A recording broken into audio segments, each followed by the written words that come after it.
ମୁଁ ସ୍ମିତା ଆପଣ ସମସ୍ତଙ୍କୁ ସ୍ୱାଗତ କରୁଛି ଲର୍ନ ଇନ୍ ପାଇପଲାଇନ ଚ୍ୟାନେଲକୁ। ଏହି ଚ୍ୟାନେଲରେ ଆମେ ପାଞ୍ଚ ଧାଡିରେ ମହାପୁରୁଷଙ୍କ ଜୀବନୀ ବିଷୟରେ ଜାଣନ୍ତି। ଯେତେବେଳେ ପାଞ୍ଚ ଧାଡିରେ ଜାଣନ୍ତି ଅଧିକା ଜାଣିବାକୁ ଇଚ୍ଛା ହୁଏ। ଯଦି ଅଧିକା ଜାଣିବାକୁ ଇଚ୍ଛା ଅଛି କମେଣ୍ଟରେ ଜଣେଇବେ। ଆମେ କଣ କରିବା ନା 10 ଧାଡି 15 ଧାଡି ବା ଲମ୍ବା ଏସେ ମହାପୁରୁଷଙ୍କ ବିଷୟରେ ନେଇକି ଆସିବା। ତାହେଲେ ଆଜିର ଭିଡିଓରେ ଆମେ ଜାଣିବା ଆଉ ଜଣେ ମହାପୁରୁଷଙ୍କ ଜୀବନୀ ମାତ୍ର 5 ଧାଡିରେ।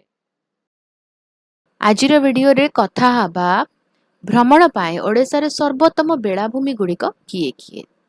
ଅନେକ ଗୁଡ଼ିଏ ଅଛି, ଆମେ ପାଞ୍ଚଟି ବିଷୟରେ କଥା ହେବା।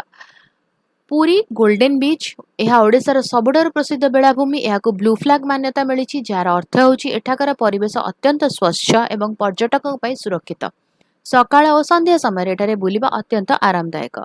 କୋଣାର୍କ ଚନ୍ଦ୍ରଭାଗା ବେଳାଭୂମି, ବିଶ୍ୱ ପ୍ରସିଦ୍ଧ ସୂର୍ଯ୍ୟ ମନ୍ଦିର ନିକଟରେ ଅବସ୍ଥିତ ଚନ୍ଦ୍ରଭାଗା ବେଳାଭୂମି ନିଜର ଶାନ୍ତ ପରିବେଶ ପାଇଁ ଜଣାଶୁଣା। ଏଠାରେ ସୂର୍ଯ୍ୟୋଦୟ ଦେଖିବା ଏକ ଅବିସ୍ମରଣୀୟ ଅନୁଭୂତି।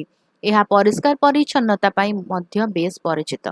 ଗୋପାଳପୁର ବେଳାଭୂମି, ଗଞ୍ଜାମ ଜିଲ୍ଲାରେ ଅବସ୍ଥିତ ଏହି ବେଳାଭୂମିଟି ଏକ ପୁରୁଣା ବନ୍ଦର ସହର। ଏଠାରେ ଥିବା ପୁରୁଣା ଲାଇଟ୍ ହାଉସ୍ ଏବଂ ସମୁଦ୍ର ନୀଳ ଜଳରାଶି ପର୍ଯ୍ୟଟକଙ୍କୁ ଆକର୍ଷିତ କରିଥାଏ। ଭିଡ଼ଠାରୁ ଦୂରରେ କିଛି ସମୟ ଶାନ୍ତିରେ ବିତାଇବା ପାଇଁ ଏହା ଏକ ଉତ୍କୃଷ୍ଟ ସ୍ଥାନ। ଚାନ୍ଦିପୁର ବେଳାଭୂମି, ବାଲେଶ୍ୱର ଜିଲ୍ଲାରେ ଅବସ୍ଥିତ ଏହି ବେଳାଭୂମିର ଏକ ସ୍ୱତନ୍ତ୍ରତା ରହିଛି। ଏଠାରେ ଜୁଆର ସମୟରେ ସମୁଦ୍ର ପ୍ରାୟ 5 କିଲୋମିଟର ପଛକୁ ଘୁଞ୍ଚିଯାଏ। ଏହାକୁ ହାଇଡ୍ ଆଣ୍ଡ ସିକ୍ ବେଳାଭୂମି ମଧ୍ୟ କୁହାଯାଏ। ପଞ୍ଚମ, ଋଷିକୁଲ୍ୟା ବେଳାଭୂମି, ଏହି ବେଳାଭୂମିଟି ପ୍ରାକୃତିକ ସୌନ୍ଦର୍ଯ୍ୟ ଏବଂ ବିରଳ ଅଲିଭ୍ ରିଡଲ୍ କଇଁଛଙ୍କ ପାଇଁ ପ୍ରସିଦ୍ଧ। ଶୀତଦିନେ ଏଠାକୁ ହଜାର ହଜାର କଇଁଛ ଅଣ୍ଡା ଦେବାକୁ ଆସନ୍ତି।